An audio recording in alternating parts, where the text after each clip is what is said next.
And welcome back to LinkedIn Logs, the jobs podcast for the website cpluscomedy.com. Like I just said, it's a website. You should go there. Welcome back in episode 55 of this job show, whatever it's called. I don't know. Let's see what's been going on with my day. I just came back from a movie, a nice midday movie. A nice 12 o'clock movie. I showed up at 12:25.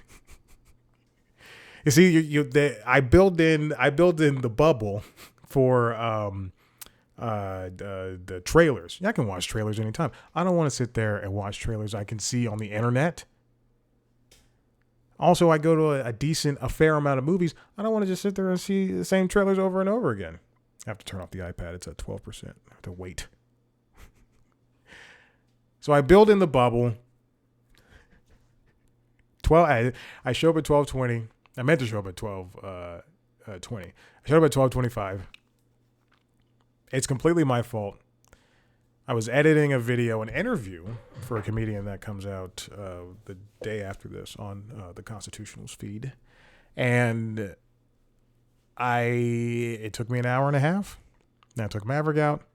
Then I made a lunch. Yes, I bring my own lunch into the movie. They have my money. I'm not going to spend money on popcorn. I will spend money on popcorn, but I won't spend it. And when I don't need to. I saw The Whale. And then we'll get back to the job stuff. I saw The Whale, Brendan Fraser in The Whale. And usually I bike over. This time I had to drive. But usually I bike over. And when I bike, I have a book bag with me. It has my helmet and my lock and all that stuff. But because I have a book bag with me, just bring lunch in there. So I saw The Whale. If you've ever seen The Whale, oh my goodness, it is a it earns its R rating, and also it's disgusting watching Brendan Fraser in a what he calls a big bodysuit or whatever that he called it, but it's a fat suit, lumbering and eating so much disgusting food. And I had a salad. I usually bring a salad or a sandwich. And I had a salad. And it was just disgusting watching him just eat like meatball sandwiches and like candy and stuff. And just it's coming out of his mouth. It was just disgusting. I was in there eating a salad like, oh my gosh. And I'm getting like sick eating the salad. And avocado and bacon and kale and broccoli and carrots and something else. That's probably it. I made it myself. And it was big. It was in a nice Rubbermaid container. Oh my gosh. Oh, this would be a great news story. Let's just talk about it. I just saw something pop up in the C Plus Comedy email account that we could just hop right into it. Okay, this is the Jobs Podcast. What's been going on my LinkedIn as well? Nothing. Nothing's been happening. I posted something like, hey, still looking for a job. I did post the word shit inside of that. But you know what's interesting? This is, and interesting is my favorite word apparently. This is why I think LinkedIn is the worst social media platform. It is so stupid that I post something funny and cheery. Like at the start of this post, I wrote, believe it or not, I still don't have a job. I put music notes with it. I can't believe that it's been 10 months. And I was like, seriously, please send me anything, ! In the meantime, I'm still doing all the shit I do at cpluscomedy.com. So check it out, ! And I wrote my super kick-ass portfolio, I put my portfolio, it's chadcwhite.com. And then, I talked to people in the entertainment industry, and then I linked to cpluscomedy.com, the interviews. And then I posted the latest episode of the LinkedIn Logs. At that point was episode 54. And it's like it only gets 94 impressions looking at the analytics versus and that's a very engaging post versus I could click on my homepage right now and somebody could write a suicide note essentially. And truly they'll get I'm getting a cramp. Oh my goodness. It hurts like hell. Oh my gosh. Ugh. Today was leg day, and I'm getting a very bad cramp in my hamstrings. Anyway, someone could write a suicide note, and holy shoot in a bucket. Okay. Anyway, someone could write a suicide note, and I'm up, and they'll get like 40,000 likes and comments and responses and job offers and their comments, versus like me who writes something that's pretty funny or endearing about how I got hit by a friggin' car when I was on my bike, and yet I get nothing. I like truly get nothing. This is insane. It hurts, and I'm not gonna stop this show because the show must go on. But if you're watching the video, you can fully see me contorting my entire friggin' body because it hurts. So anyway, oh my God, I can't even sit up in my chair. This is how bad it is. So that's what I'm dealing with that. I have made money on my audiobook ventures for Audible, which is great. I've made money on one thing. Actually, no, they did just send me an email for something else. Let me see what that is. October 21st. Oh, excuse me. There's another book I made money on. A whole $10. No big deal. That's very funny. I'll have to look at that in a second. That is so funny. So the first book I made $10 on. The second book, because that's royalties. The second book I made substantially more. Like, comparatively, substantially more. Whatever. Anyway, let's get into this first story. This comes from NPR.org. If you're wondering if I still have a cramp, yeah, I'm stretching my leg out and I definitely still have a cramp. This comes from David Folkenflick. Taylor Lorenz leaves Washington Post after rift with editors. If you are somebody who knows who Taylor Lorenz is, she is a writer who is, I think, my age. I think she's 31. I think we're both the same age. And she has written for so many great publications, including the Washington Post, the New York Times. I will say this before we get into the story. I do think she is a good writer. I don't necessarily like the things that she covers. And usually her beat is tech, and usually her beat is like social media. And I'm just like, I'm not a social media person. So I just don't give a hoot about, she'll write about the latest craze or something, but she's a fantastic writer because she goes in depth and she will embed herself in those worlds, which is fine. But I want to say that she is she's a good writer. She's a really good writer, and she has gotten herself in hot water several times before. I feel like it's gone at this point. Can I sit up? Because I look insane. If you watch the video, you can just truly just see me double over in pain, but continue pushing through because I'm a trooper. A couple of weeks ago, she left the Washington Post on her own accord due to something that that a lot of people say that she did. And some other people will say that she says she didn't. Let's hold on about that. Let's see. Okay. Since August, its editor, the Washington Post editors had grappled with the disclosure that Lorenz had labeled President Biden a war criminal in a selfie from a White House event in which Biden was visible in the background. She had circulated the picture to friends in a private social media post. What essentially happened is she was covering something at the White House, and Biden was speaking, and I believe she took a selfie. You could see her in it. And there was like a little line and it said war criminal, smiley face, something along those lines. Let me see if I can find the picture. I can't, they haven't linked to the picture. So that happened. And it was on her Instagram for her close friends, not for everybody. I believe she has since logged her Instagram. I follow her, so I'm a part. I can see everything. But, so that photo got out. I guess somebody took a screenshot and sent it around. And then at some point she said, "Hey, I didn't do that. That's AI. You guys are idiots." I think that's exactly what she said. I think she told me, "He's like, you guys are idiots. How dare you?" Oh my gosh. You people, this is what she said. She tweeted, "You people will fall for any dumbass edit someone makes." She told editors that someone else had added the caption to the photo. Now, she quits. She quits the Washington Post because it turns out that the photo is real, and she just will not admit it.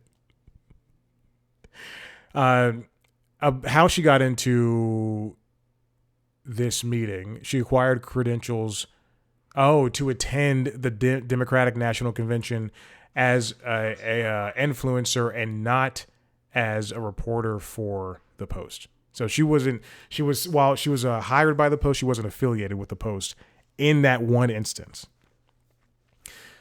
Anyway, she quits and she creates her own news magazine on Substack. She has a big following, and she can truly, she's one of those people that could do that. Kind of like Casey Newton when he left The Verge. In her new magazine, she writes more bluntly, quote, "It's increasingly difficult to communicate the urgency or importance of certain stories to bosses who have zero understanding of the world I cover." She's one of those people that's extremely online, which is Folkenflick writes in this, and it's very much apparent if you follow her on any social media. Oh, yeah, she did work for The Atlantic. That's right.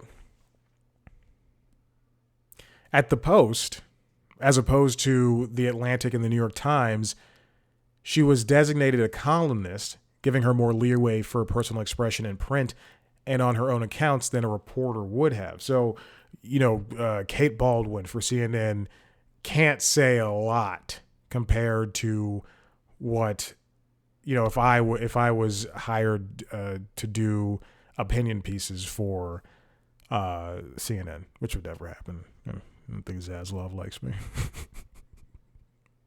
Been let go by that company twice.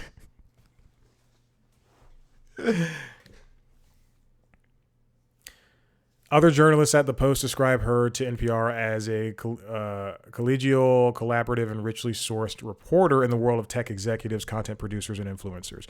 Yet they say she could be unyielding, whether scrapping online or defending her own work. I think that comes with being...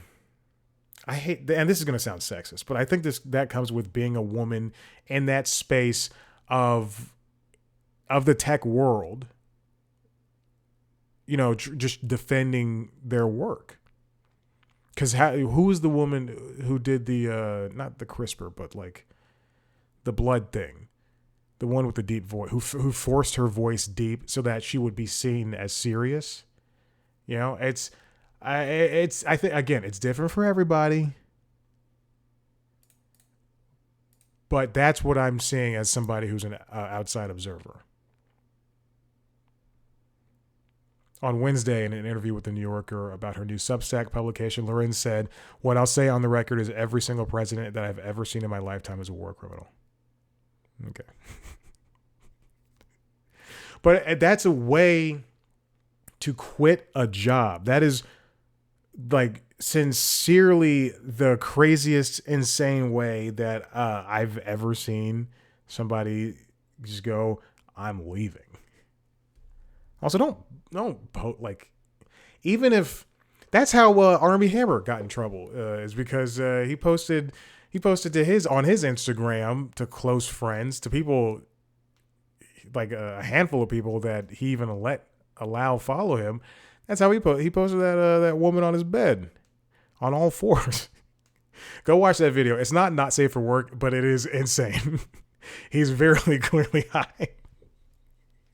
I'm like, oh God, cheating on his wife and all that stuff.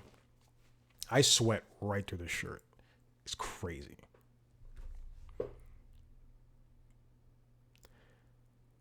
Okay, this next one comes from the Wall Street Journal, written by Anne Marie Alcantara. Oh, I just got a job denial from Odyssey. I don't remember applying to them. I'm going to hit unsubscribe. Why are they subscribing me to anything? They're desperate for work and being brutally open about it. Job seekers are putting pink banners on and the word hashtag desperate on their LinkedIn profiles. Now, this is something I have not seen a lot of, but it is very much the case. I have seen it before. It's very much the case. On LinkedIn, you can go and put like hashtag open to work or hashtag hiring on your profile picture. Apparently, hashtag open to work means that you are like, people see it as weak, which I think is fucking insane. That's so stupid. You should know at like job if okay. If you are a job, if you're a person who is hiring for a job and you see somebody with open to work on their thing, you're like, "Oh, they're desperate." You shouldn't be working. Like you should go to a therapist and truly sincerely look deep within yourself, because that is so stupid to judge people for putting open to work. And if I put hashtag desperate, then yeah, that means I'm friggin' desperate. The things that people have had to do to survive in these past couple of years, even just like this past 4 years has been astronomically crazy.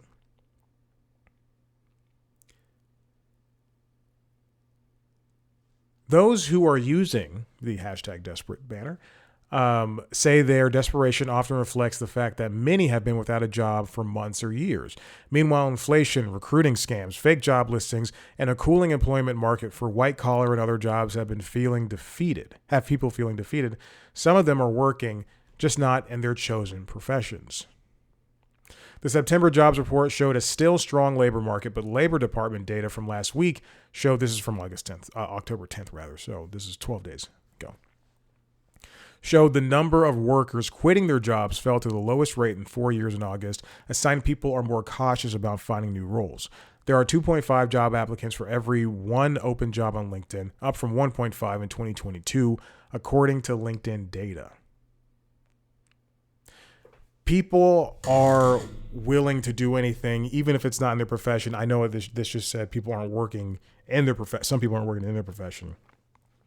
And it is, in fact, I mean, it's demeaning in some cases. You know, when I was working at the cleaners before I got Cartoon Network, I was making $11 an hour, like working in a place that had no air conditioning, that had a toilet with a broken door, and I didn't even have a chair to sit on. I had to sit on a dehumidifier or a humidifier, one of those. I think it was a dehumidifier, and it was just. And then and then another job I had was working at the country club, which again is just things that you have to do just to get by, or working fast food, serving restaurants, all that stuff, selling stuff, and people who have never been in that position just don't understand. And then there's people who have been in that position but don't remember. This is the reason why I like Kevin Hart. I like Dwayne Johnson, because they remember what it's like to be broke. And they are humble, and they make whatever movie, TV show, whatever they can to make things better and to never be in that position again. And then they also help out people under them. So if Dwayne pees in bottles on the set, I don't give a heck. I've already cursed during this episode. I probably shouldn't curse anymore. I'm going to continue reading. Recruiters, hiring managers, and career coaches are divided on whether LinkedIn's hashtag open to work banner helps or hurts would-be employees. I've mentioned that previously in this episode. Workers can mark their profiles as being open to work without displaying the badge. Using the highly visible banner alerts their extended network about their need for a job. It can potentially spur referrals. It's bullshit. Or it can broadcast dissatisfaction with someone's current role. What if your current role was December 2023 and you haven't had anything since? The hashtag desperate banner draws even more attention to someone's need for a job. Recruiters say the tag could help people get noticed and hired. It could also backfire because some hiring managers might see it as a signal that someone caused problems in the previous workplace experience. That is so fucking dumb. I mean, that is so stupid. Jesus Christ. I like to, again, if you think that way, you don't deserve your job. If you are somebody who says that's like seeing a desperate banner is desperate, you don't deserve your job. I want to put you in the position of some people who don't have shit. It's ridiculous.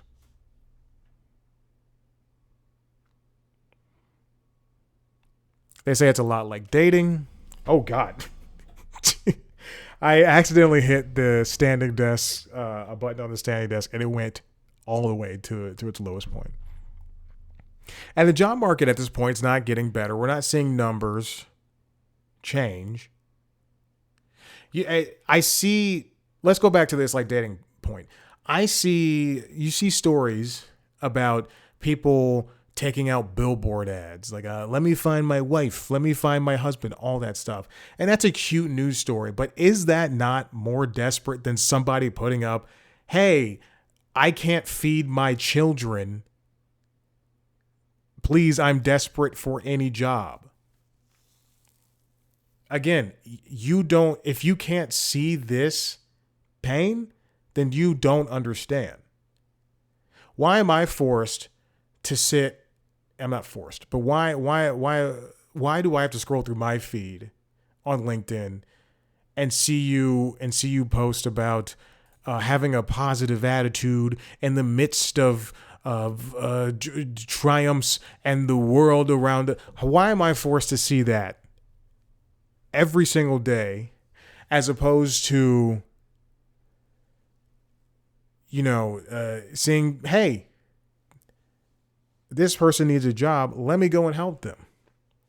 Because you might be the thing that changes their life. You might be the catalyst, the reason why they can wake up tomorrow and be excited, or at least be content and say, hey, I had nice conversations. Someone told me to keep going. As opposed to you going, oh, this is desperate. You should take that off. It's the same thing that I see. Again, this is the same. I've mentioned this before.